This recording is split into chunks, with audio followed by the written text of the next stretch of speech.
The Rams gave the reigning defending Super Bowl champion Philadelphia Eagles their toughest test on their road to a Super Bowl. Had a chance to win that game through all the craziness of Mother Nature.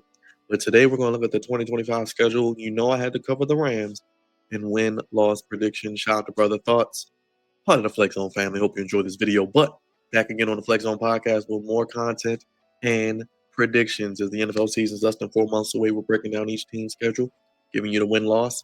Leave a comment. Let me know your thoughts, what you're looking forward to this season, record prediction. Hit the like button and hit the bell. And let's get to it with the LA Rams here today on the Flex Zone podcast. I think the Rams are, before I even look at the schedule, a perennial playoff team, a perennial Super Bowl caliber team. You go get Devontae Adams, you have Jared Verse, you have the pieces that you do have in place. I thought they would take a little bit of a step back without Aaron Donald last year defensively.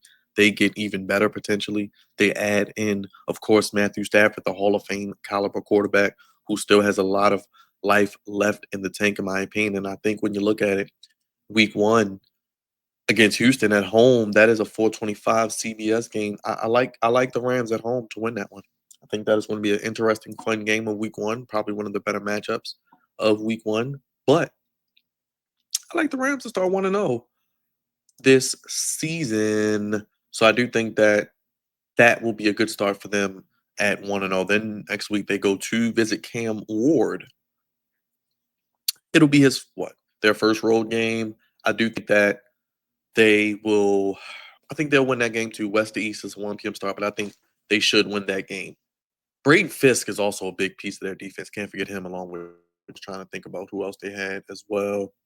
And yeah, I think the key for them is their defensive backfield, because the pass rush is so good. It kind of helps mask some of the sins with the corner and secondary. But I think they'll be fine. I think they start 2-0, as I think they do defeat the Titans. Then they go to Philly, so we get an NFC conference semifinal rematch. I think the Eagles win that. That's a 1 p.m. game. That's crazy. That should be a primetime game. Not sure what the week 3 primetime games are, but at least a 4 o'clock. Nevertheless, and it's a 1 p.m. start. Yeah, that's not fair to the Rams. I don't like that. That is a recipe for disaster. I wouldn't be surprised if the Eagles blow them out, but I have the Rams at 2-1. Then they play the Colts. I think the Colts may be one of the 5 or 6 worst teams in the league. So I have them at 3-1 after 4. Playing San Fran at home.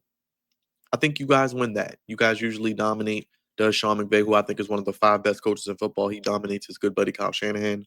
So I have you guys at 4-1. The only loss to the Eagles. Then you come to Baltimore. Don't know why that's a 1 p.m. game, but I think that will be another loss. These 1 p.m. games for teams coming west to east, that's like 9 a.m. I think they're going to lose. So I have them at 4-2. Then they get Jacksonville internationally. So I think they win that. They get to 5-2 heading into the bye after 7 games. Then versus New Orleans, I'm picking whoever's playing New Orleans. The Gorilla versus 100. I'm picking the Flex Zone family. I'm picking you watching this video. So I think they do beat New Orleans. So what am I? I'm at 5-2. That picks them to 6-2. Then they go to San Francisco. I think they lose that 6-3. But Seattle and Tampa Bay at home, I say they get to 8-3. I think they win both of those games, Seattle and Tampa, because those could be conference wins that you need. And then you go to Carolina. I think that is going to be a loss there and a loss at Arizona. I think Arizona is going to be really improved. I'm intrigued to see their schedule. So what do I have them at? 8-5. Then against Detroit, I think they can win that 9-5. Then they go to Seattle. I think they could split. So I'll say 9-6. I think they could lose to Atlanta. That's a tough one. I know that's a Monday night, 8:15 game on the road inside. I say they lose to Atlanta. I think Atlanta gets one of their biggest wins of the year. They have a couple games I saw on their schedule that would be like playoff caliber in Atlanta. I think they win some of those. I think they can beat them. And then Arizona, that's a week 18 home game. That can be a flex game, possibly even for division bragging rights, playoff seeding. So I have, what am I at, 10 wins for the Rams? 10 wins? Let's see. I love, like I said, the Kyron Williams, Devontae Adams, Puka Nakua. That is going to be a wonderful, wonderful offense. Alar Jackson is back. Tutu Atwell.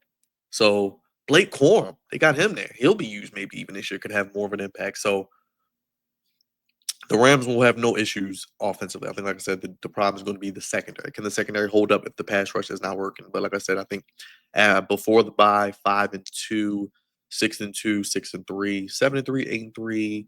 So what is that? 8-5. 9-5, 9-6, 9-7, so 10-7 for the Rams. There you go. Let me know how you guys feel. I got them at 10-7 are the Rams. I think I had the 49ers so far at 12 wins. So that could be something to keep an eye on. But I think the Rams are at least a wild card. So I have them at 10-7. Let me know down in the comment section, Rams fans, what you think. Make sure you strip sack that subscribe button like Jared Verse, tackle that thumbs like up like Braden Fix, and throw a dime and blitz that bell like Sean McVay and the Rams will be doing this season. And make sure you let me know what you think. How many wins? What do you think about the schedule? Games you like, games you don't like. They don't have a bunch of primetime games. Well, they have a Thursday night game, they have a Monday night game, they play internationally. So they have like four. So maybe you thought they would have one more, whether that have been the Eagles, maybe the Ravens.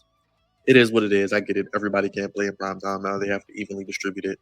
AFC, NFC, the networks, and all those things. But I have 10 wins for the LA Rams. I think that should be enough to be at least be a wild card in the NFC. But looking at these schedules is going to be interesting because I'm going to have to look at what the records I have. I have a lot of double-digit win teams. Like I said, I have San Francisco with double-digit wins. I think the Rams are double digits. I think Sean McVay is one of the best coaches in the NFL, and Matthew Stafford is a Hall of Famer, and he's only going to add to that resume. The question is, what happens beyond this year? They got Jimmy G. Will they have a quarterback if Stafford's not there? Let me know in the comment section. Sound off down below, Rams fans. 10-7. Do you like it? Love it? Hate it? We want to hear from you in the comment section. We'll keep rolling along. Let me know what team you want to see next as well. Have a good day.